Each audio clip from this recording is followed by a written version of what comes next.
ഏറ്റവും അഭിമാനകരമായ സംഭാവനകൾ കേരളീയ സമൂഹത്തിന്റെ നിലനിൽപ്പിലും വളർച്ചയിലും കേരളീയ സമൂഹത്തിന്റെ വ്യത്യസ്തമായ ജീവിതത്തിൽ വികസനത്തിൽ ഒക്കെ സഹകരണ പ്രസ്ഥാനം പങ്കുവഹിക്കുന്നുണ്ട്. കേരളത്തിലെ സഹകരണ പ്രസ്ഥാനം എന്ന് പറയുന്നത് അഭിമാനമാണ്, നേട്ടമാണ്. ഒന്നാമത്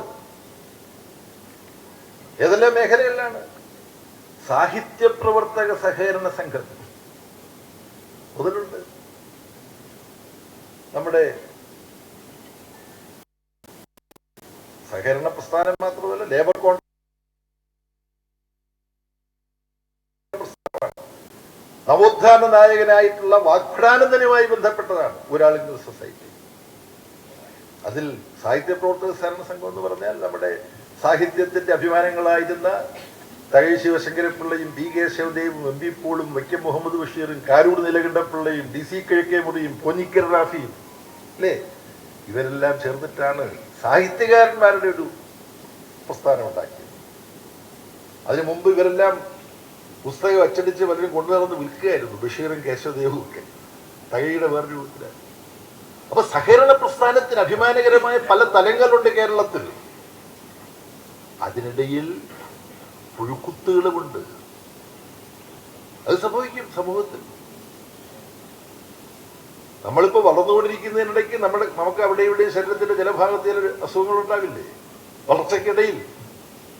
അതുപോലെയാണ് സഹകരണ പ്രസ്ഥാനം പൊതുവിൽ കേരളത്തിൽ അഭിമാനകരമാണെങ്കിൽ അപ്പുറത്ത് അനാരോഗ്യകരമായ പ്രവണതകൾ ഉണ്ടാവും. ആ അനാരോഗ്യകരമായ പ്രവണതകൾ ഉണ്ടായാൽ അത് ശ്രദ്ധയിൽപ്പെടുമ്പോൾ ഇടതുപക്ഷ ജനാധിപത്യ മുന്നണി പ്രസ്ഥാനം അപ്പോ തക്ക നടപടിയെടുക്കും, ശക്തമായ നടപടിയെടുക്കും. കരുവന്നൂർ ബാങ്കിന്റെ കാര്യത്തിൽ അത് ഉണ്ടായില്ലേ? വിശദീകരിച്ച് ഞാൻ പറയുന്നില്ല. കരുവന്നൂർ ബാങ്കിന്റെ കാര്യത്തിൽ സഹകരണ വകുപ്പ് അനുവദിക്കുന്ന ചട്ടങ്ങളും വ്യവസ്ഥകളും അനുസരിച്ച് കർശനമായി ഇടപെട്ടു കരുവന്നൂർ ബാങ്ക് തട്ടിപ്പിന്റെയും ക്രമക്കേടിന്റെയും വിഷയത്തിൽ.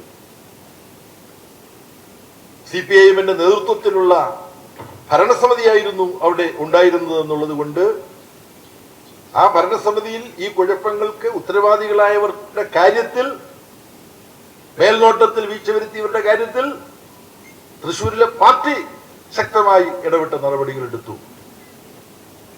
ഇതിന് രണ്ടിനും പുറമെ സഹകരണ വകുപ്പ് ശക്തമായ നടപടിയെടുത്തു, പാർട്ടി ശക്തമായ തിരുത്തൽ നടപടിയെടുത്തു, ക്രൈംബ്രാഞ്ച് ഏറ്റവും ഗൗരവത്തോടുകൂടി ഇതുമായി ബന്ധപ്പെട്ട അന്വേഷണങ്ങൾ നടത്തി. ഈ ഇടപെടലിനെ തുടർന്ന് അവിടുത്തെ നിക്ഷേപകർക്ക്